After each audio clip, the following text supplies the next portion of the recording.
दुख किसे मिलेगा? मन को। भोगना किसको है? जीव को ही। कर्माध्यक्ष ईश्वर है, फल प्रदाता है, न्यायाधीश है, हमारे सभी कर्मों का साक्षी है। उससे बचकर किसी भी प्रकार के कर्म का कभी भी कोई संपादन नहीं हो सकता।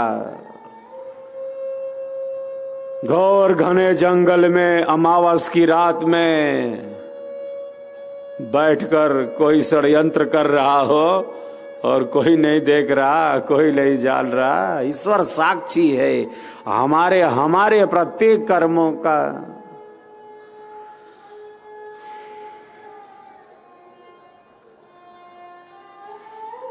वो फल प्रदाता है, वो न्यायाधीश है, वो साक्षी है।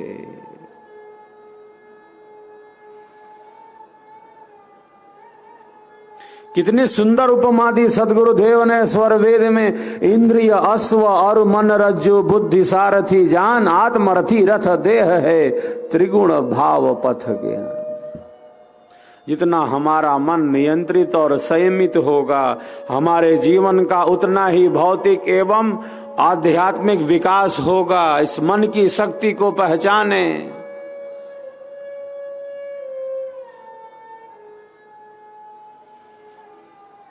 बहा जा रहा है और इस बहते हुए मन को, इस हठी दुराग्रही मन को स्वरवेद के ही प्रकाश से, सदगुरु के ज्ञान के ही आधार से, कृपा के ही आधार से नियंत्रित किया जा सकता है, किया जाता है। मन को मन के माध्यम से नियंत्रित नहीं कर सकते। और कृपा का आधार तभी प्राप्त होगा जब हम सचेष्ट होकर अपने लक्ष्य की तरफ आगे बढ़ेंगे, अधिक से अधिक स्वर वेद का प्रचार करेंगे, अधिक से अधिक स्वर वेद महामंदिर का शंखनाद करेंगे, यज्ञ की अग्नि प्रज्वलित करेंगे, विहंगम योग की ज्ञान की किरणों को जन जन तक पहुंचाएंगे। ऐसा जो शिष्य है वही तो शिष्य आत्म कल्याण के मार्ग में तीव्रता से आगे बढ़ रहा है। जो सेवक है, जो प्रचारक है, जो लाभ हमें मिल रहा है वह लाभ अन्यों तक पहुंचे।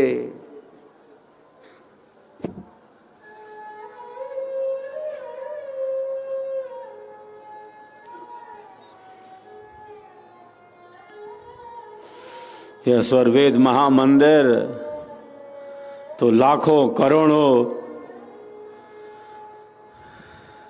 के कल्याण का ही साधन है, परम लक्ष्य का ही निर्माण है यह। और जो भी इसमें सहयोगी है वह तो अत्यंत ही उपयोगी है।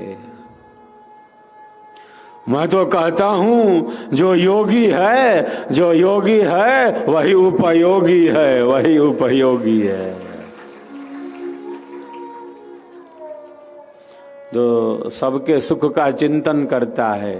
स्वरवेद महामंदिर के निर्माण से सबको अध्यात्म का एक विमल संदेश मिल रहा है और मिलता रहेगा।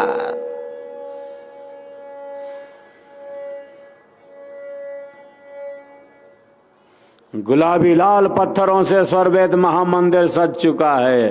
स्वरवेद के दोहे उत्कीर्ण करके दीवारों पर लगाए जा चुके। उपनिषदों के प्रसंग, साहेब की साहेबी, पूरी आध्यात्मिकता को यह समेटे। स्वरवेद महामंदिर धाम तो लाखों लाख, लाखों करोड़ों लोगों के आध्यात्मिक कल्याण का ही मार्ग प्रशस्त करने वाला है। और आप सब कितने उपयोगी सिद्ध हुए। जो योगी है वही उपयोगी है, जो सबके सुख का चिंतन करता है। यही सेवा भावना है। इस पावन पुण्यतिथि पर जो 5 दिवसीय आयोजन है, आज दूसरा दिन है। हम यही संकल्प ले रहे हैं कि जन जन तक सदगुरुदेव के स्वरवेद को पहुंचाएंगे, स्वरवेद महामंदिर का शंखनाद करेंगे। हमारी वाणी विचारों में यही गूंजेगा।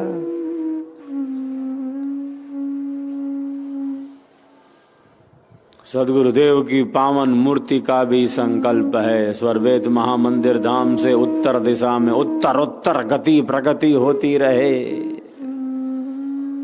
स्वरवेद महामंदिर के ही निकट उत्तर दिशा में जिधर संत निवास है उसके और उत्तर सदगुरुदेव की पावन मूर्ति के निर्माण का प्रारंभ हम सबको करना है। उत्तर उत्तर आगे बढ़ना है, आध्यात्मिकता की मूर्ति का निर्माण करना है।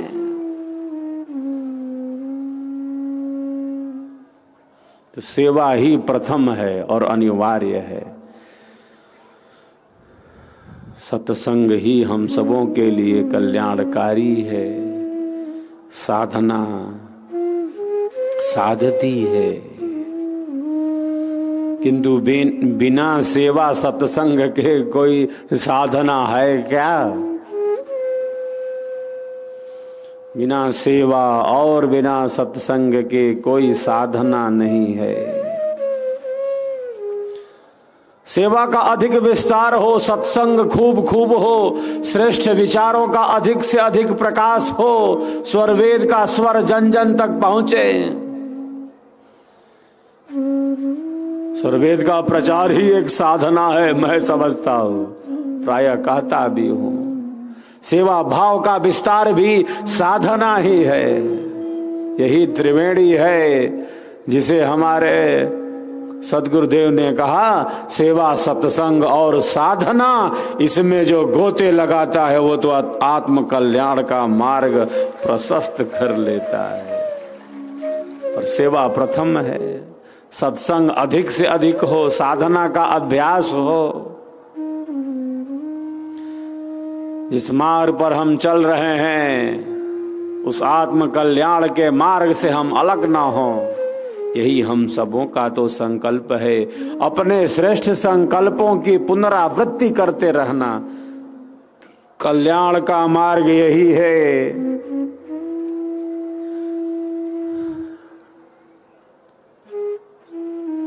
कल्याण का मार्ग और कुछ नहीं, जो कल्याणकारी है बस उसी रास्ते पर चलते रहना कल्याण का मार्ग है। उसी मार्ग पर चलते रहना। हम सबका संकल्प मान, हम सबका संकल्प महान,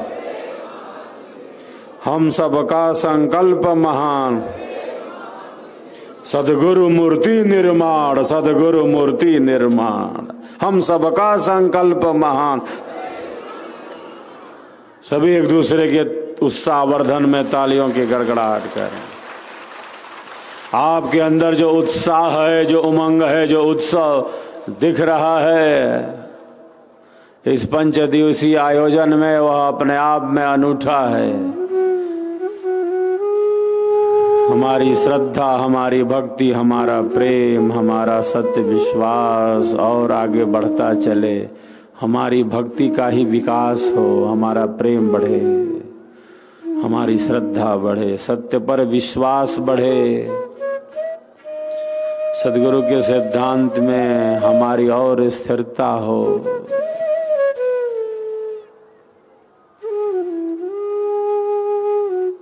इसीलिए हम अपने संकल्पों की बारंबार पुनरावृत्ति करते हैं। अब चलते हैं हम पुनः स्वरवेद में। स्वरवेद की स्वर लहरियों से हम आगे बढ़ रहे हैं। एक बार सभी एक दूसरे के लिए पुनः तालियों की गड़गड़ाहट कर रहे हैं। जय स्वरवेद कथा।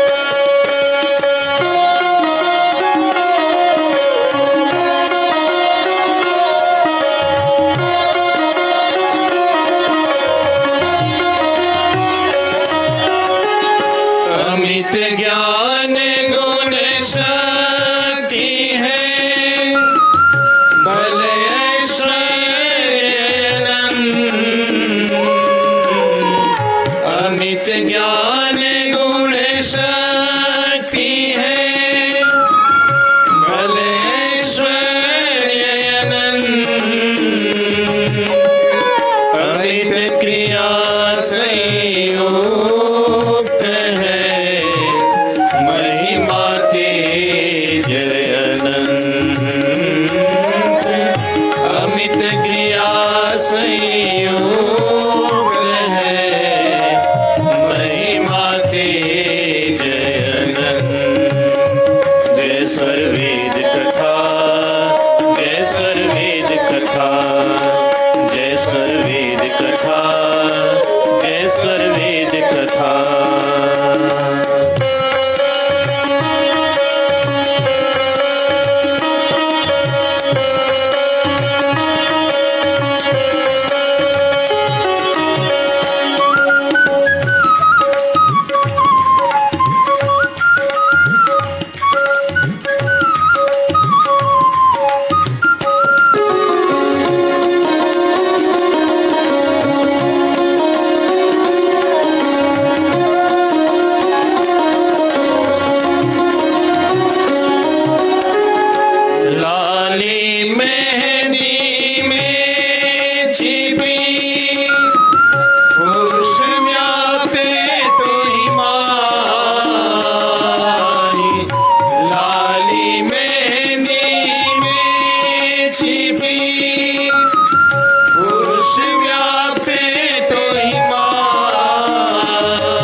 दे गुरुदेव की, भजन निरंतर नाम,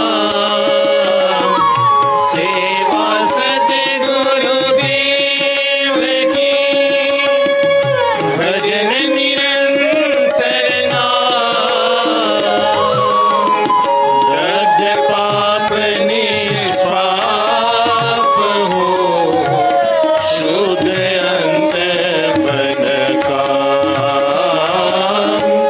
दग्ध पाप निष्पाप हो, शुद्ध अंतर्मन का।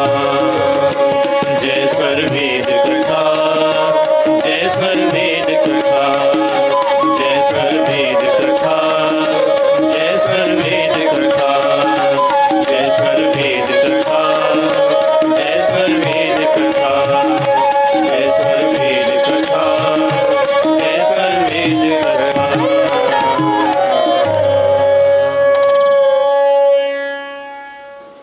तो हम सेवा कहें या भक्ति कहें, दो बात नहीं है, एक ही बात है। हम सेवा कह दें उसे या भक्ति कहें, एक ही बात है, दो बात नहीं। भक्ति शब्द भज सेवायाम धातु से ही निष्पन्न होता है। भक्ति शब्द भज सेवायाम धातु से निष्पन्न होता है। हम भक्ति कहें या सेवा कहें, दो अलग अलग बात नहीं है, एक ही बात है। सेवा को ही भक्ति कहते हैं। सेवा कोई कर्म नहीं है कि बंधन उपस्थित करे। कर्म से बंधन होता है। जिस प्रकार का कर्म है वैसा ही फल उपस्थित हो रहा है। कर्म का इतना साम्राज्य है।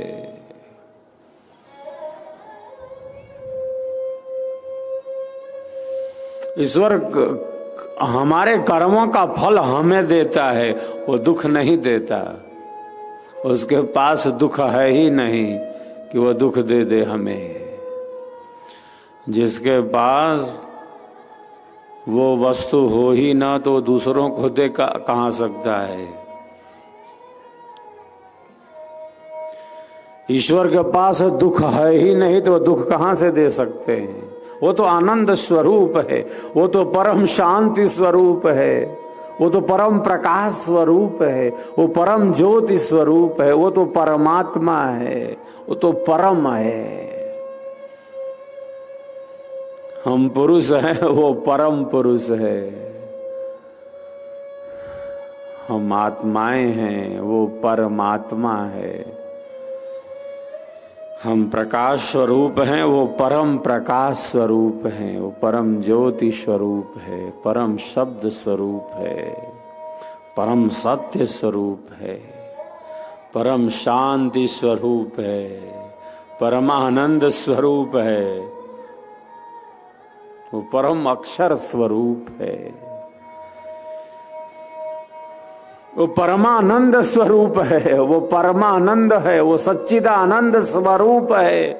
उसके पास दुख है नहीं कि वो दुख दे दे। वो केवल कर्मों का फल देता है।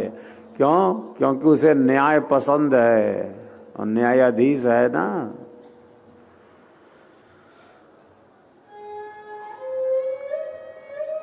उसे अन्याय पसंद नहीं, उसे प्रकाश पसंद है।